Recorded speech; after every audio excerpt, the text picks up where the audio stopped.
முடியாது. பிசாசு தான், அசுத்த ஆவிகள் தான் அசுத்தமான கிரியைகளை செய்யும்.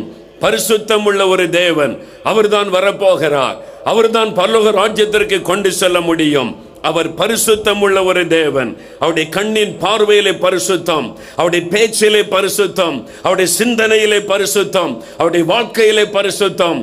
ஆகவே இந்த இயேசுவை பின்பற்றுகிறவர்கள் பரிசுத்தத்துக்கு ஒப்பு கொடுக்க வேண்டும். அவரை போல பரிசுத்தமாய் வாழ அர்ப்பணிக்க வேண்டும். கையில் சிகரெட்டு வைத்துக் கொண்டு பரலோக ராஜ்யத்திற்கு செல்ல முடியாது. இரவிலே மதுபானம் குடிக்காமல் தூங்க முடியாது என்று சொல்லுகிறவர்கள் பரலோக ராஜ்யத்திற்கு செல்ல முடியாது.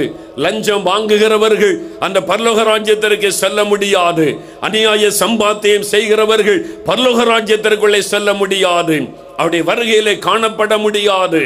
ஆலயத்திலே நீ பக்தி உள்ளவர்களாய் இருக்கலாம், பரிசுத்தம் உனக்கு உண்டா என்றுதான் ஆண்டவர் கேட்கிறார்.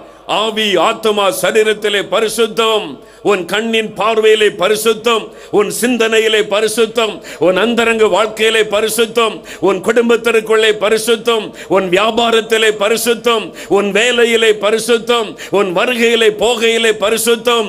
பரிசுத்தம் பரிசுத்தம் இல்லாதபடி அவரை தரிசிக்க முடியாது என்று வேதம் திட்டமாய் சொல்லுகிறது. எபிரேயர் 12:14 வாசித்த பாருங்கள். யாவரோடும் சமாதானமாய் இருக்கவும் பரிசுத்தம் உள்ளவர்களாய் இருக்கவும் நாடுங்கள். பரிசுத்தம் இல்லாமல் ஒருவனும் தேவனை தரிசிப்பது இல்லை. உள்ளத்திலே பகை, கசப்பு, வைராக்கியம், சண்டைகள், ஜாதி பெருமை, பணப்பெருமை, குடும்ப பெருமை வைத்துக் கொண்டு மற்றவர்களை அற்பமாக எண்ணிக்கொள்ளுகிறவர்கள் அந்த பரலோக பாக்கியத்தை, வைகுண்ட பாக்கியத்தை பெற்றுக்கொள்ளவே முடியாது. பாவத்தை விட்டு மனம் திரும்பி ரட்சிக்கப்பட்டு இயேசுவின் ரத்தத்தினால் கழுவப்பட்டு ஒரு பரிசுத்த வாழ்க்கைக்கு ஒப்பு கொடுத்தவர்கள் தான் பரலோக ராஜ்யத்திற்குள்ளே செல்ல முடியும், வருகையிலே காணப்பட முடியும். அதற்கு நீ ஆயத்தமா?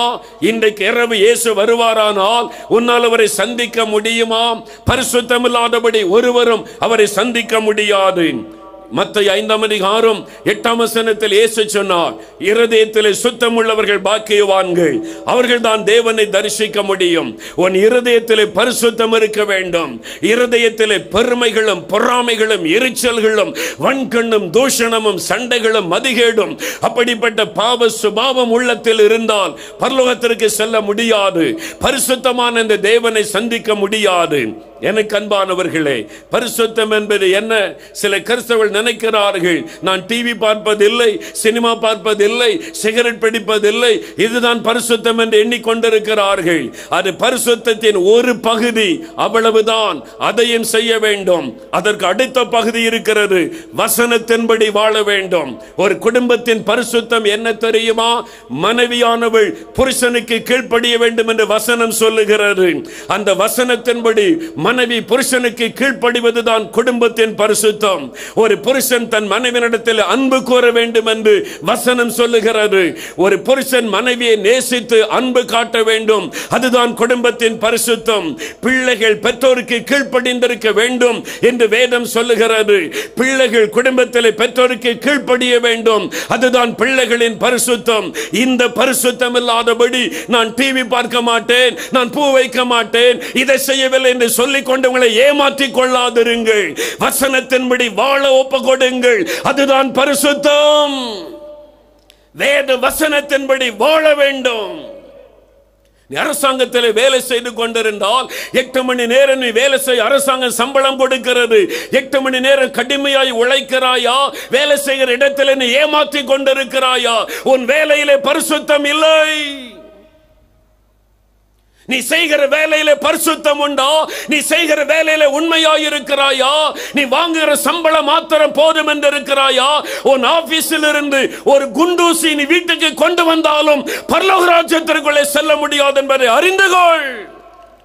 திருடனாக இருந்து கொண்டு எப்படி பரலோகத்துக்கு போக முடியும்? உன் கடமையை செய்வதற்காக ஏழை மக்களிடத்தில் 500 கோடி 100 கோடி என்று லஞ்சம் வாங்குகிறவன் பரலோக ராஜ்யத்திற்குள்ளே செல்ல முடியாது. நரகத்தின் அக்கினிக்குள்ளே தான் போக வேண்டும். பரிசுத்தம், வேலையிலே பரிசுத்தம், உன் வியாபாரத்திலே பரிசுத்தம். வியாபார தந்திரம் என்று சொல்லிக் கொண்டு ஜனங்களுக்கு கிடைக்க வேண்டிய தானியத்தை பதுக்கி வைத்து கள்ளக்கடத்தல் செய்து ஏமாற்றிக் கொண்டிருந்தால் வியாபாரத்திலே பரிசுத்தம் இல்லை. பரலோக ராஜ்யத்திற்கு போக முடியாது. ஆலயத்துக்கு போகலாம், காணிக்கை கொடுக்கலாம், பேர் வாசிப்பாங்க, 10,000 ரூபாய் காணிக்கை கொடுத்தார் என்று. பரலோகம் போக முடியாது.